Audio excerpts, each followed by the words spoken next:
On August 24, 2011, a seemingly peaceful morning in Bakjeong was shattered by a desperate scream. When the authorities arrived, the scene left everyone in shock. The entire family of the owner of Ngoc Bich gold shop had been brutally murdered. The culprit? No one could have imagined. It was a young man not yet 18 years old. From that moment, the hunt for the killer began. On October 18, 1993, in a small house in Baguing, Vietnam country, Mr. Minh and Mrs. Tom joyfully welcomed their first son. The child was named Luyen. The family made a living by selling pork at the local market. Though life was not luxurious, it was stable enough for them to build a spacious two-story house. However, Mr. Minh's overly strict nature gradually created a distance in the father-son relationship. To the neighbors, Luyen appeared gentle, fond of playing volleyball, and not the type to be a street thug.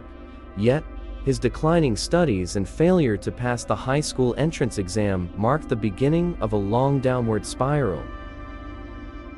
On August 12, 2011, returning from the city to his hometown, Luyen recklessly pawned his uncle and aunt's motorbike, receiving $189. Immediately after, he bought a mobile phone and spent money as if he had just won the lottery.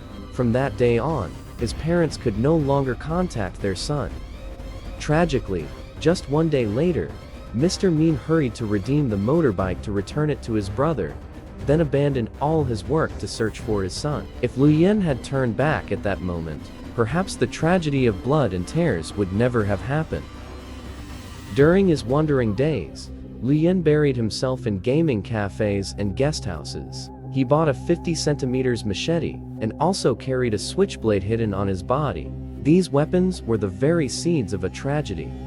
On a bus passing through Sand Street, his eyes landed on the Ngoc Bich gold shop. In his mind, a thought flashed: robbery.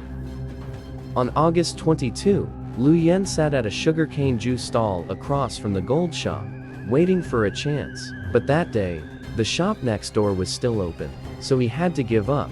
The following night, when the streets had sunk into silence, he decided to act.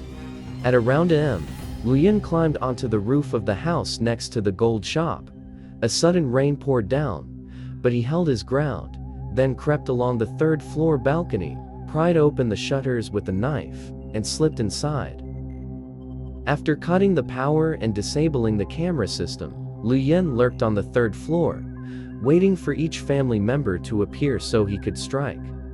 Around 6 a.m., the gold shop owner went up to the rooftop to hang clothes. Immediately, Luyen rushed in to attack him. The gold shop owner collapsed into a pool of blood. The noise made Mrs. Chin, his wife, rush over. The woman bravely tried to wrestle the knife away, but she too was brutally killed by Luyen. Not stopping there, he ran down to the second floor. There, Bich, a third-grade student, was holding a phone. The girl panicked, and before she could cry for help, a slash of the knife severed her arm. Thinking the victim was dead, Luyen left, then went on to kill the 18-month-old child lying on the bed. The entire house was soaked in blood. After finishing, he ransacked the glass cabinet, took all the gold, and called his cousin, Trong Then Hung, to pick him up.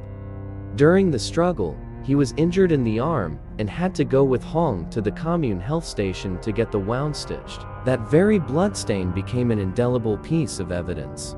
Luyen then fled to Lang Son province, Vietnam. He called his father, asking him to hide the stolen gold. Even knowing his son was a mass murderer, Mr. Minh dug a hole in the pigsty to hide the evidence, an act that outraged the public. Meanwhile, the police launched an intense manhunt. Information from the local health station quickly helped identify Luyen as the prime suspect. When the police raided his house, he had already fled, but the gold hidden in the pigsty was discovered.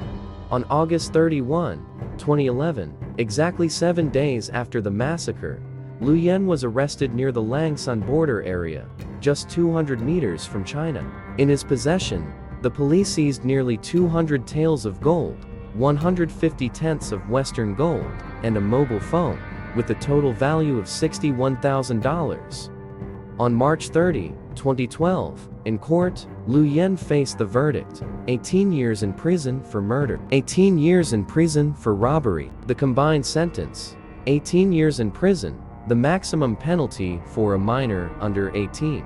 As of 2025, he has served 13.5 years. That means, in just over 3 years, the man who once terrorized an entire village will be released.